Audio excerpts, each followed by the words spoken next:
ஹே, உங்கள் லைஃப்பில் வந்து எல்லாமே இருந்தோம், சம்திங் மிஸ் ஆகிற மாதிரி நீங்கள் ஃபீல் பண்ணுறீங்களா? இந்த வசனம் வந்து உங்களுக்கு வந்து ரிலேட்டபிளாக இருக்கலாம். சங்கீதம் 23:1 தாவீது என்ன சொல்கிறாருன்னா, கர்த்தர் எனக்கு மேய்ப்பராக இருக்கிறார், நான் தாழ் செடின்னு சொல்கிறாரு. இந்த தாழ் செடின்னு சொல்லிட்டு இங்கிலீஷ் டிரான்ஸ்லேஷன் பார்த்தோம்னா, the Lord is my shepherd, I shall not வாண்ட்னு சொல்லிட்டு இங்கிலீஷ் டிரான்ஸ்லேஷன் வந்து சொல்லியிருக்காங்க.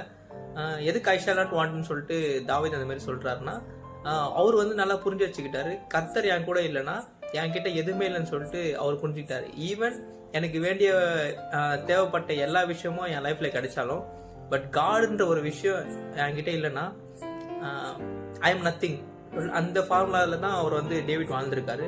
நம்ம லைஃப்லயும் வந்து நம்ம எல்லாமே வச்சுருந்தாலும் காடை வந்து நம்ம மறந்துடுறோம். ஸோ நம்ம காடை மறக்கும் போது என்ன ஆகுதுன்னா, அந்த டிப்ரெஷன், அந்த ஃப்ரஸ்ட்ரேஷன், டிஸப்பாயின்மெண்ட் எல்லாம் ஃபெயிலியராக தான் போய் முடியும். இன்ஸ்டெட் ஆஃப் பிளெஸ்ஸரை நம்ம ஃபோக்கஸ் பண்ணாமல் பிளெஸிங்ஸை நம்ம ஃபோக்கஸ் பண்ணும்போது கண்டிப்பாக அது டவுன்ஃபாலாக தான் போய் ஆகும். நீங்கள் உங்கள் லைஃப்பில் வந்து யாரை ஷெப்பர்டாக வச்சுருக்கீங்கன்னு சொல்லிட்டு யோசிச்சு பாருங்கள். இது வரைக்கும் இல்லைனா கூட இனிமேலும் ஜீசஸை உங்களோட ஷெப்பர்டாக ஏற்றுக்கோங்க.